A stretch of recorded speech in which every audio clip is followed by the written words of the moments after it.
Tarkov 1.0 is finally out. It finally landed in our laps this holiday season, and that is something that I never thought I would have the opportunity to say, let alone make a video discussing it. And that's exactly what we're doing today.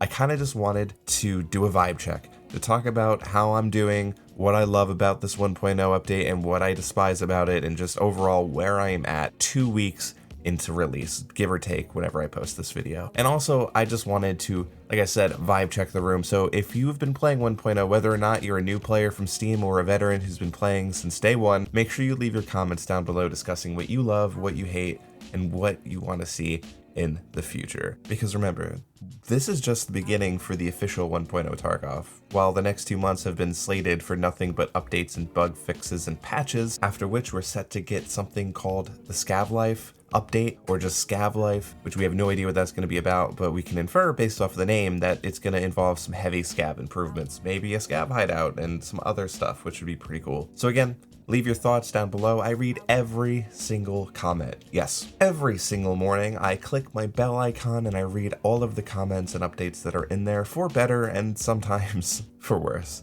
So again, make sure you leave your thoughts down below. And if you're brand new to the channel, make sure you hit that like button and subscribe, as there's a whole heap of Tarkov content coming down the pipe that I have no idea how I'm formatting it, and it's been kind of a logistical nightmare. But we're not worrying about that today. Today, we're talking about how I'm doing and how I'm feeling about 1.0. Let's jump straight in. I took a years-long break away from Tarkov, mostly because it was affecting my mental health and because I was way too bitter about the game. And before I left, I made a video titled PvE is better than PvP. And while I'll still believe that, because I do, that video did stir up a lot of drama and is still stirring up drama within the community, and a comment war has been raging for months.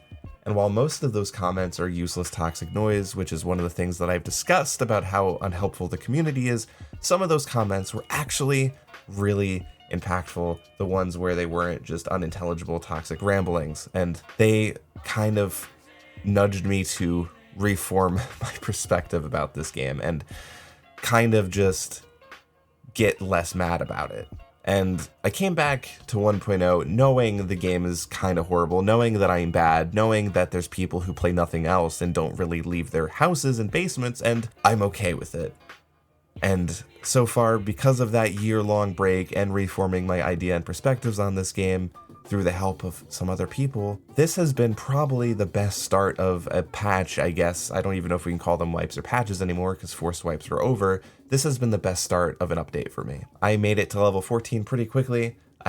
Using previously unknown knowledge and through just game time, I saved a lot of quest items that I normally didn't care about for the quests that I got, like gas analyzers, morphine, saluas, so on and so forth. So it was the quickest start to a update for me. And I also managed to do better in PvP than I ever had by managing to actually eliminate 1 or 2 PMCs. But I mean, since then it's been downhill, because now we go in the time discrepancies, while some people have kept playing since release and I have other duties that take my time and I'm a little bit behind now. Regardless, it's been the best start of an update.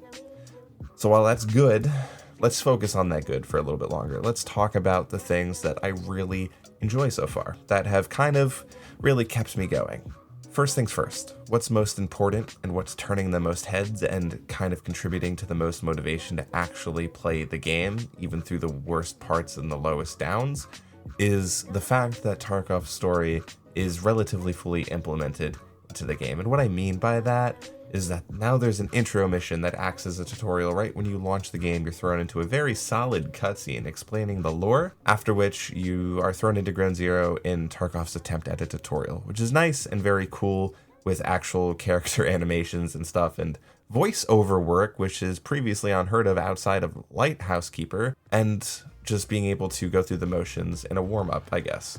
And then after that, all of the traders that we all have come to know and love and hate at the same time are fully rendered in the game. Even though you can't visit them in the actual maps, they are visitable from the trader tab, leading to dialogue options, even more VA work, which is really awesome because Tarkov is really quiet outside of getting shot in the head from nowheres. Picking up recorders in the map, listening to audio reports is, for me, actually pretty big, because now I have an actual reason to play. I have an objective set before me, which is to escape Tarkov and find out what's going on in Tarkov in general. Various story chapters are awesome. From a tour, walking through all of the maps, trying to find the routes, working with traders and connections to find your way through Reserve, Shoreline, Lighthouse, and so on. And other chapters like Chapter Batya, if I pronounce that correctly, and kind of discovering the origins of this bear special operations squad that somehow got decimated, and you're going through their camps and learning what they were about and what happened to them.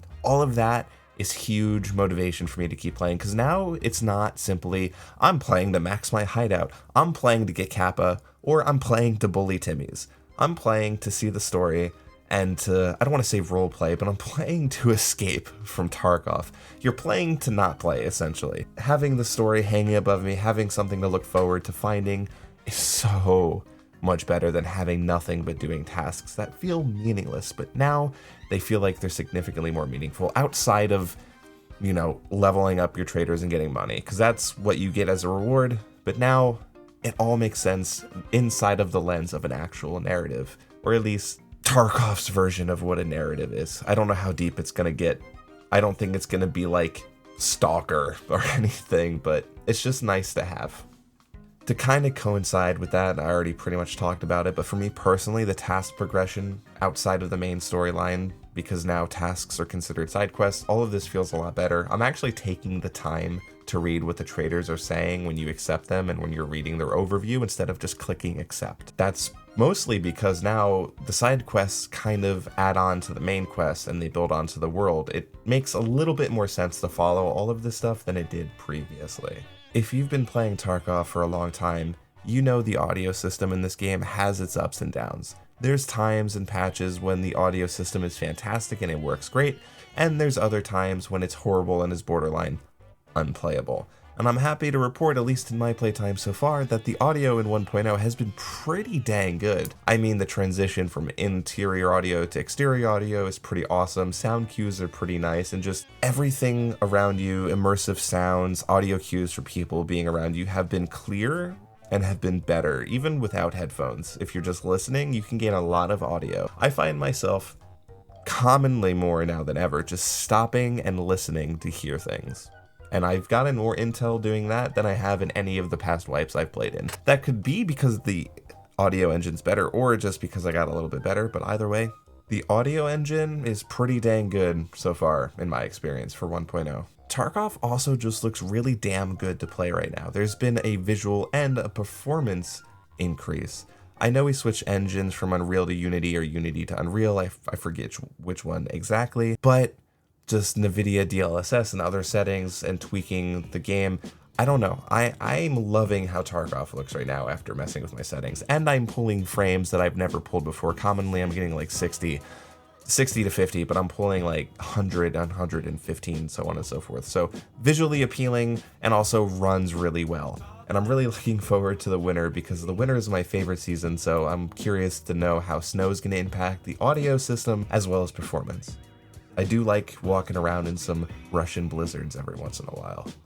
Let me know if any of you had a similar experience, because for some reason, the first map you're probably loading onto isn't Ground Zero outside of that first mission. It's most likely Interchange, which is interesting, but let me know if this has happened to you. You load into Interchange and you're in the middle of a forest and you're like, did I load onto woods?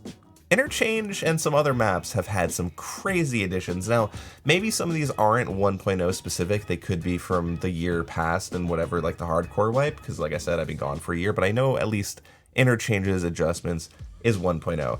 And that is so... I begged for Interchange to get more areas outside of the mall so it can stop being RNG to whether or not you're going to run through the parking lot or run through the back street and get inside. Because previously, there was no point to not go into Interchange. Like, why would you not run in the mall? But now there's actually some insane loot in these new POIs in like the wooded areas by the railroad tracks. And then the new main story quest camps out there by Ali, I believe, or Idea. It is such a relief for that. I mean, I still died almost 50% of the time the second I step foot in the front doors, whether that be from Killa or somebody that just somehow got inside before me. It's really nice to see that Interchange has gotten some love, as well as some other maps. I mean, Customs feels bigger in terms of its verticality in buildings. I know some of those were added before 1.0, but there's a feeling of discovery that I haven't had in a while, because nothing was new. But now every map feels a little bit different. There are so many different playstyles and personality types that are attracted to Tarkov. There's people like me who enjoy the military realism, the immersion, and now that there's fully a story implemented into the game. And there's other people out there who don't give a crap about a story. They just want to rush to the highest levels, max their hideout, and get gear that they can bully anybody and all the Timmies with. This in fact changes what we place our value in terms of features that were added into 1.0. And for me, and I'm sure many others, the features that were brought into 1.0, in particular the story and task progression and map changes, are worth their weight in gold.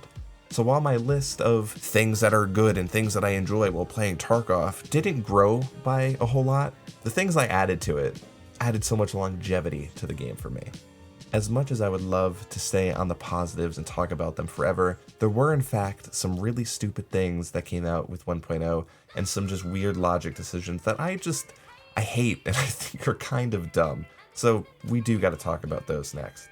I'm going to make the assumption that about 40% of you probably just clicked off the video because you're a part of the Tarkov purist subgroup of the fan base, which are on the most copium I've ever seen and refuse to accept that the game is flawed and that there are things wrong with it. I'm talking to the people that have logic, so thanks for hanging out. Yeah, there's a lot of bad that kind of happened in 1.0, at least for me as a player. Like the fact that doing story quests give you literally nothing, like no XP or money. I mean, you can argue that Tor gives you access to other maps, but the amount of resources you have to pour into doing some of these fucking chapters, it's crazy you don't get anything in return, and that is the most Nikita thing ever. Like, punishing you for doing the main quest line. And I mean, I guess it forces you to balance other aspects of the game, which is cool, but I mean, side quests essentially take priority because you need to level up your traders to do anything. So like, why you're helping the traders in the story quests. You do good things for Purport. You help Mechanic. You give Therapist a shit ton of rubles. Why do they not give you at least XP? It makes doing the story chapters feel pointless if you're in one of the world famous Tarkov lows and you're dying over and over again just to go to a quest location. I mean, come on. This one aggravates me the most, and I try not to think about it because there's times where I'm just trying to focus on one story chapter because I don't want to get overwhelmed, and that's how I'm recording the Escape from Tarkov series right now, the story series. I focus on one objective at a time. And sometimes, like right now in Woods, I die over and over again trying to get to a specific quest objective, just to remember that you don't get rewarded for doing it in the first place. That is the biggest dumb. No rewards or XP at all for doing the story. Other than, like I said, you're playing to escape to then move on with your life, but you're not rewarded along the way outside of getting access to maps. I have to hand in 5 PMC dog tags, and I'm shit at PvP, so I know, no need to say skill issue here. I'm bad. I have 1 dog tag to hand in. I've been stuck on this for days. And you know what my reward is? Fucking Reserve, dude. Oh boy, I'm so excited to get access to Reserve, dude. It's the most Tarkov thing ever to not get rewarded for progressing the main story.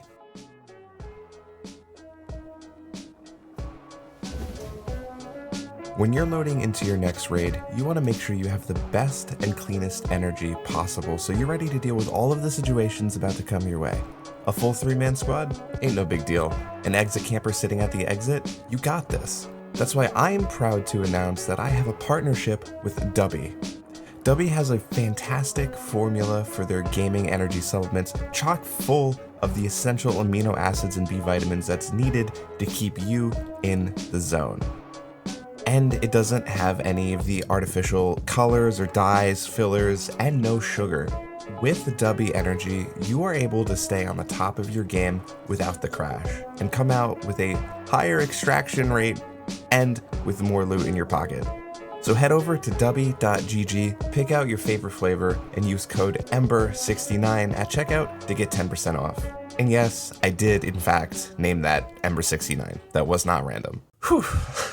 Okay, I had to get that one out. That one was building up for a while. Other than the fact that you're not properly rewarded for progressing the main story, some of the story chapter objectives are just blocked by arbitrary difficulty. I mean, you have to give 20,000 USD to Mechanic so he can then go over to give Peacekeeper a little kiss on his bald head for you to then get access to Lighthouse. Once again, oh boy, I'm so happy I have to basically sell everything to Peacekeeper to get 20k to then give it to him to then go to Lighthouse, which is arguably the worst map in the game. This is also, like I said, with Therapist. Within the first hour of playtime, I don't remember the exact amount, but you have to give Therapist a lot of rubles. And depending on what edition of the game you had, and depending on how bad your raids are going, you could just not have money. You could just not be able to do it. And yes, load up Arena, go play Arena, but let's take in mind that the fact you have to buy Arena separately if you don't have EOD when it was EOD or Unheard. Arbitrary difficulty sucks. Honestly, I'm happier being stuck on needing to hand in 5 dog tags because I know I'm bad at PvP, but at least it's not an arbitrary grind objective. I come from Destiny. At least the grind objectives are ones that I can complete, so that part I'm fine with. But seeing 20,000 USD objective requirement, that one made me clench really hard. Back to the point on this dog tag dilemma. This is all relating to things I hate with how the story progression is being organized. It'd be awesome to see options on how you complete something. Maybe for people like me who aren't really that good at PvP because the mountain of learning curve you have to climb to fight these people who have 6,000 hours is so steep, it feels impossible. It'd be cool that it would be like hand in 5 PMC dog tags to Purpur, or hand in 700,000 rubles so he can hire some thugs to do it for you. I mean, at least in that point, it gives everybody options to progress. And I know Nikita literally said verbatim, I want 1.0 to be hard, and I want escaping from Tarkov to be near non-achievable for some people. So I get the direction of the design philosophy, but I'm still going to complain about it because sometimes it feels like it's unnecessary difficulty just for the sake of making something painful and near impossible to do. For some group of players, myself included. Moving away from the story stuff, because I've talked about that to death. By the time you're watching this thankfully was fixed, but it's still so much of a problem, or it was, that it's worth a mention. We got a lever action in the game. Woohoo! It was awesome to see. But the problem is that lever action and the ammo that you can get for it is basically M80s, and people had it in pretty much the first 3 days of the wipe. And it was abused badly, and it was abused by people who were really bad at the game. I mean, like, honestly, if I picked it up, I could probably kill an 8,000 hour Chad with one shot to the chest. I mean, as awesome as that would be, I never really abused it. I never even used it because I was too afraid to. That was something that should have been considered. I mean, every gun in Tarkov is valuable. One bullet can change the fight. But, I mean, that was a crutch weapon, and it was rampant. It made the game borderline unplayable for me, 34 hours. So I still played it, I still progressed, but I was getting a lot of random head eyes out of nowheres in that time frame. Thankfully, Nikita and the team were like, all right, maybe this is becoming too much of a problem, and thankfully, they increased that level requirement for that insane ammo. I'm sitting here, 19 minutes deep, looking at my script, or I should say, more accurately, my outline. It's just bullet points, and I'm looking over my last 2 points that I wanted to talk about and really go hard with. But then I remembered what happened with the reception of the PvP versus PvE video, and while I got a lot of people that vented their frustrations as well and agreed, I also had a lot of people just being horrible, so we're not gonna go down that rabbit hole again. So instead of talking about that, I'm just gonna leave one final message to all Steam players, to all new players and returning players. Good luck. Sincerely, from the bottom of my heart, good luck. You are stepping into an environment where you're going to be facing off against people with 8,000 plus hours, 6,000 plus hours. These people know the maps like it's their neighborhoods. They know where you're going to spawn. They'll know all the quest items. They will camp unknown key so much just to hinder your progress, where you'll probably wait a week before you even go back and attempt it and just focus on other things. That's the environment you're walking into. That's the game that you're stepping into. For every 9,000 hour edgy emo teenager that sits in their basement and screams at you through VoIP when you simply ask if you can do your quest, you will also run into that one really decent person who either just lets you go or maybe even a Sherpa that takes you under their wing. Tarkov is a fucking dirty, disgusting abuser of a game. It's flawed and it's borderline broken at times, but in those flaws and in those broken parts also lies this game's beauty and its pull. So again, from the bottom of my heart, I sincerely wish all of you new and returning players luck and success and all of the extractions and money you can ever need. And to those of you who might still be watching this, who are the dishers of the pain, just keep in mind that if you want Tarkov to stay successful, if you want it to stay relevant and funded, there needs to be at least some stream of new players. So abusing them and putting them down or refusing aid or just being edgy in VoIP makes people go to PvP, that thing that you hate so much. You actually create the environment in which people are leaving. So if you want that to stop, maybe keep that in mind if you're level 30, third week into the wipe, with a spear and M80, sitting in a bush, watching quest objectives. You're not cool. It might feel cool, but it definitely isn't.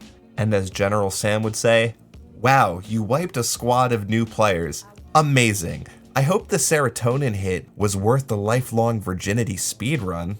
Jokes aside, put your torches down. It's all in good fun at the end of the day, right? That's what everybody likes to say. Keep an eye out for the Tarkov series I'm doing, where I'm trying to record my entire journey doing the main story chapters. It's gonna take a long time. I don't know how I'm gonna formulate it, but keep an eye out, because if you see a video, that means I figured it out. And again, leave your comments down below about what you love and what you hate about 1.0. Meanwhile, I'm gonna go horizontal on the nearest piece of furniture and try to remember what joy feels like. So make those comments good. We're mighty proud of this next song.